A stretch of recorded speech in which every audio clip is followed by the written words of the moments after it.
Salut tout le monde, j'espère que vous allez bien. On se retrouve aujourd'hui pour parler des reliques. Alors pas les reliques de la mort, non, les reliques de Mappal. Vous avez été plusieurs à me suggérer cette vidéo, à me dire que vous aimeriez bien voir les livres qui sont dans Mappal depuis le plus longtemps. Voilà. Donc j'ai décidé de vous en sortir 10 et je vais donc vous montrer les 10 reliques de Mappal. Sachant que les livres que je vais vous montrer, à l'exception de peut-être un ou deux, je les ai depuis 1 an maximum. J'ai pas de livres plus vieux. Dans Mappal, ça tourne assez. Et c'est vrai que c'est assez rare qu'un livre qui n'a pas été lu dans l'année, en fait, entre le moment où je l'ai acheté et le moment où je vais le lire, c'est pas très français. C'est vrai qu'en général, j'ai tendance à m'en débarrasser parce que si j'ai mis plus d'1 an à le lire, très sincèrement, c'est qu'il me tente plus, en fait. Voilà, du coup, c'est vrai que ça tourne pas mal et que j'ai très peu de livres qui sont là depuis très longtemps. Mais j'ai quand même réussi à vous en trouver 10 qui traînent là depuis, je dois dire, pas mal de temps. Et il serait franchement temps que je les lise. Et je vous dis, ça fait quasiment 1 an qu'ils sont dans Mappal. Donc, on va commencer par un prêt qu'une de mes meilleures amies m'a prêté il y a de cela 3 ans. C'est le seul livre qui est vieux dans ma pile à lire. J'ai honte d'ailleurs parce que c'est une saga qu'elle aime profondément. Et elle m'a dit, tu vas voir, quand tu vas le commencer, tu pourras plus le lâcher, tu vas vouloir les autres tomes et tout. J'allais le lire, hein. Au bout d'1 an, je me suis dit, allez, je le sors. Et là, tout le monde s'est mis à en parler sur la blogo et j'ai dit non, c'est mort, j'ai plus envie. Voilà, il s'agit de Le goût du bonheur, donc le tome 1, Gabriel, de Marie Laberge. Donc voilà, Marie, tu ne regardes pas mes vidéos, mais je l'ai toujours, hein, ton livre. Ça fait quasiment 3 ans qu'elle me l'a prêté, j'ai toujours pas pris la peine de le sortir. Comme on la voit partout cette saga, je n'ai absolument plus du tout envie de la lire. Voilà.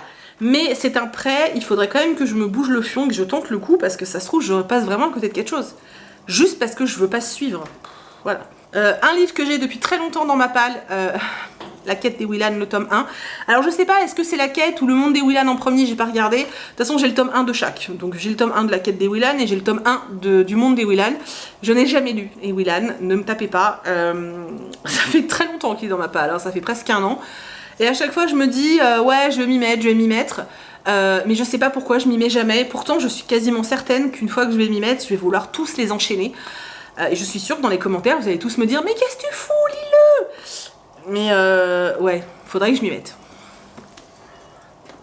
Un autre qui va sûrement vous étonner, je crois que c'est un des plus vieux aussi, Hopeless, de Colleen Hoover, donc chez Territoire. Ouais, celui-là, je l'ai... quasiment depuis sa sortie, non, depuis le début de ma chaîne, donc ça va faire presque 2 ans, ça doit faire 1 an et demi que je l'ai, je sais pas, en fait au départ je le gardais en me disant comme ça j'aurai toujours un Colleen Hoover à lire, et en fait plus le temps est passé et moins j'ai envie de le lire, parce que c'est du young adulte, et que les romances young adulte j'ai beaucoup de mal, et que les critiques, alors il y a beaucoup d'avis dithyrambiques hein, sur ce roman, mais les critiques négatives que j'ai pu en voir, m'ont carrément pu donner envie de le lire. Voilà, donc je ne sais pas. Je le garde parce que je sais que je vais finir par craquer, mais pour le moment, j'ai pas envie de le lire et voilà. Mais j'ai pas non plus envie de m'en débarrasser. Ouais, je suis fatigante. Un livre que j'avais trouvé à mon Easy Cash, doit y avoir 1 an à peu près, que je ne revendrai jamais hein, parce qu'il est magnifique, mais que je n'ai jamais lu. New Victoria, de Lia Abel, donc une intégrale Brajlon, qui est magnifique, il est magnifique, mais il me semble qu'il se termine pas vraiment en fait. Il me semble que ça se termine pas, c'est du steampunk, je me demande s'il n'y a pas des espèces de zombies, ça a l'air génial, mais il me semble qu'on n'a pas la fin. Pas écrit très gros hein les gars, et il me semble ouais, qu'on n'a pas la fin, et c'est ça qui m'avait un peu calmé, mais il faudra que je le lise, en plus il est tellement beau. J'ai peur d'être frustrée en fait, après, à voir. Un livre que j'ai acheté il y a un petit peu moins d'1 an, je pense. Il s'agit de Pax et le petit soldat, donc de Sarah Pennypacker. Voilà, j'avais craqué, je l'avais acheté, je l'ai acheté à Gilbert Joseph. Et sur le chemin du retour, quand on est rentré de Gilbert Joseph avec Chris, on s'est fait emboutir la voiture. On s'est fait rentrer dedans, voiture pétée, nous sur le bas-côté, derrière le garde-corps. Enfin, c'était horrible. Voilà, j'ai pas forcément un bon souvenir du roman du coup. Mais ça a l'air super mignon, c'est de la jeunesse, il est magnifique, il faudrait que je le lise. Il est toujours pas lu. Un livre que pareil j'ai depuis plusieurs mois, Never Forget. Au début je voulais pas le lire parce que c'est de la dark romance et je suis pas du tout dark romance. Mais là je me dis, j'ai lu Les Écorchés, enfin je veux dire maintenant que j'ai lu Les Écorchés c'est bon, je peux y aller quoi. Donc c'est de la romance, il me semble que c'est l'histoire d'une fille qui, enfant, avait été kidnappée, maltraitée, violée, compagnie. Et en fait à la fac, elle va rencontrer le fils de son bourreau. Voilà, un truc comme ça. Et apparemment c'est bien, il y a 2 tomes et j'ai entendu que des avis positifs. Donc il faudrait juste que je me lance. Faudrait. La couverture donne pas envie non plus, hein, je tiens quand même à le signaler. Ensuite j'ai 2 thrillers qui sont là depuis une éternité. Ça fait plus d'1 an. Alors c'est pas compliqué, ils sont dédicacés. J'ai acheté ce livre le 19 juin 2016. Voilà. Donc, Meurtre pour rédemption de Karine Gable. Le problème, c'est pas ça, c'est ça. C'est, enfin, je veux dire, 1000 pages. Il fait 1000 pages. Faudrait que je me lance le défi de le lire, tu vois, mais...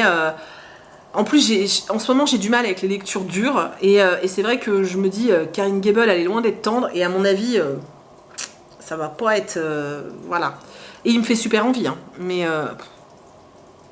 je vous le remonte ou quoi? Un autre thriller aussi, que j'ai toujours pas lu, je sais pas pourquoi d'ailleurs.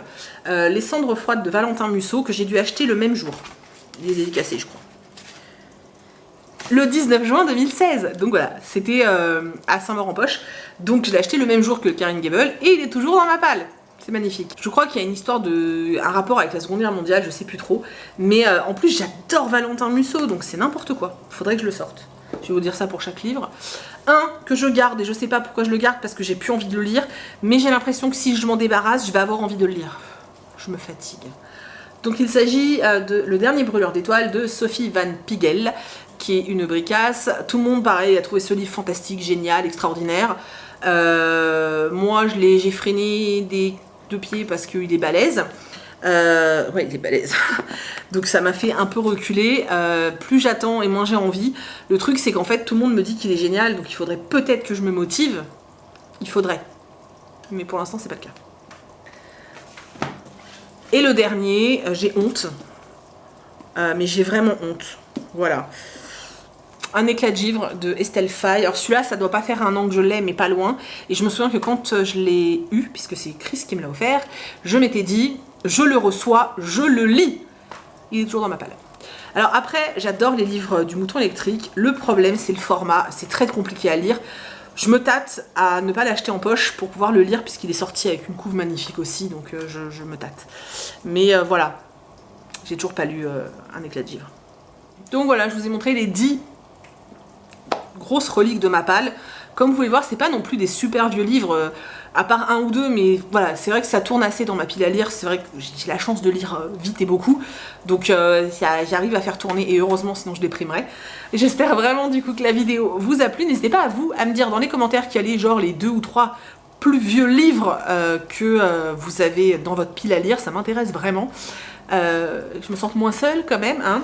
Si l'un des livres là que je vous ai présenté, vous l'avez dans votre pile à lire, n'hésitez pas à me le dire en commentaire si vous voulez qu'on le lise ensemble, ça va peut-être me motiver. Et même que ce que je vais faire, c'est que je vais vous mettre un questionnaire Google Form dans la barre d'infos avec tous les titres, et je vais vous demander de voter pour 1 ou 2 titres, mais pas plus. Et celui qui remporte le plus de voix, je me lance le défi de le lire au mois de mars. Parce que bon, je sais pas quand je mets la vidéo, donc je m'engage à le lire au mois de mars, donc je vais vous mettre tout ça. J'espère que vous n'allez pas me choisir une bricasse, mais on verra. Et je lirai ce livre-là au mois de mars, parce que ça m'obligera à en sortir un, c'est plutôt pas mal. Voilà. Donc j'attends vos commentaires, j'espère que vous allez prendre 2-3 minutes pour remplir le questionnaire, ce serait super cool. Je vous remercie de tout cœur d'avoir regardé cette vidéo et d'être toujours aussi présent et de continuer à être là tous les jours sur la chaîne. Je vous fais des très gros bisous et je vous dis à demain pour une prochaine vidéo. Salut!